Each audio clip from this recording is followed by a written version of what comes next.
Klammer ist es so weit, die Luft so kalt, der Raum so leer. Es dreht sich im Kreis, dieses Hin und Her fällt mir sehr schwer. Bezeugt von dem Gefühl, ich kann mich nicht befreien. Doch eigentlich weiß ich genau, dass zwischen uns darf nicht mehr sein. Für kurze Zeit sehe ich es ein, dass es nicht mehr so weitergeht. Das hält nur so lang an, bis du dann wieder vor mir stehst. Zu spät, es geht immer um dieselben Fragen.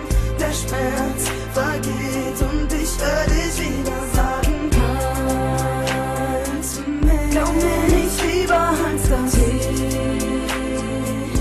Verfluchtes tut so weh. Ich weiß, das darf ich nicht mehr. Ich muss dich gehen lassen, endlich lernen, dich zu hassen. Halt zu mir, glaub mir nichts lieber als das.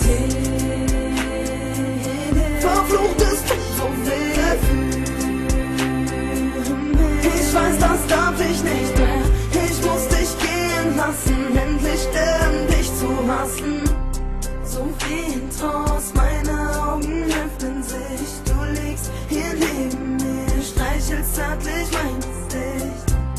Die Uhr tickt, der Alltag kehrt zurück, in dem es für uns beide einfach keine Chance gibt. Der Augenblick ist das, was uns beiden bleibt. Die Zuversicht verschwand schon vor so langer Zeit. Die Sehnsucht schreit und bringt dich wieder hin zu mir. Ich will nicht stoppen, doch trotzdem sage ich zu dir: halt zu mir, glaub mir nicht lieber als das. Verfluchtes tut so weh. Ich weiß, das darf ich nicht mehr. Ich muss dich gehen lassen, endlich lernen, dich zu hassen. Halt zu mir, glaub mir nichts lieber als das. Verfluchtes tut so weh.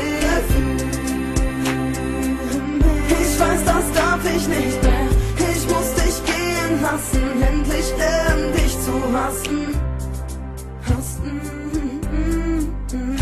yeah, ey, ey. Das ist für alle die das Gleiche fühlen, die diese Melodie genauso tief in sich spüren. Das ist für alle